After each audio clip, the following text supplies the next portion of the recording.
AP శాసనమండలిలో Nara Lokesh ఒక్కసారిగా YCP సభ్యులపై fire అయ్యారు. Social media అరెస్టులపై Botsa మాట్లాడటంతో Lokesh తీవ్రంగా స్పందించారు. శాసనమండలిలో వైసీపీ సభ్యులపై నారా లోకేష్ తీవ్ర ఆగ్రహం వ్యక్తం చేశారు. తన తల్లిని నిండు సభలో అవమానించారని లోకేష్ మండిపడ్డారు.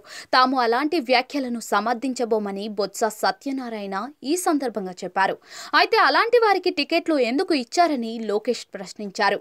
ముందుగా శాసన మండలిలో మాట్లాడుతున్న సమయంలో మంత్రి డోలా బాల వీరాంజనేయ స్వామి అసెంబ్లీకి వైసీపీ ఎమ్మెల్యేలు రాకపోవడంపై స్పందించారు. జగన్ అసెంబ్లీకి రాకుండా పారిపోయాడని విమర్శించారు. అయితే తమ అధినేత ప్రస్తావన తెచ్చి విమర్శలు చేయడంపై మంత్రి డోలాపై వైసీపీ సభ్యులు అభ్యంతరం వ్యక్తం చేశారు. 2014-2019 మధ్యలో చంద్రబాబు పారిపోయారని విమర్శించారు. వైసీపీ సభ్యులు చేసిన వ్యాఖ్యలపై నారా లోకేష్ ఆగ్రహం వ్యక్తం చేశారు. గత ప్రభుత్వంలో చంద్రబాబు 2 ఏళ్లు సభలో పోరాడారని గుర్తు చేశారు. నా తల్లిని అవమానపరచడంతోనే సభ నుంచి ఛాలెంజ్ చేసి వెళ్లిపోయారన్నారు. చంద్రబాబు సభకు రాకపోయినా మా ఎమ్మెల్యేలు సభకు వచ్చారని గుర్తు చేశారు. వైసీపీ ఎమ్మెల్యేలు ఎందుకు సభకు రావడం లేదో చెప్పాలని లోకేష్ ప్రశ్నించారు.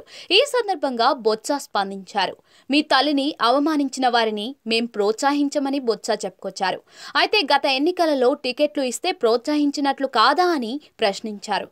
ఈ సందర్భంగా జగన్ కుటుంబంపై కూడా అనుచిత వ్యాఖ్యలు చేశారని కొంతమంది వైసీపీ సభ్యులు అన్నారు. దీనిపై నారా లోకేష్ మరోసారి ఆగ్రహం వ్యక్తం చేశారు. తాను జగన్ కుటుంబాన్ని ఎక్కడ అనుచితంగా మాట్లాడామో చూపించాలని మండిపడ్డారు.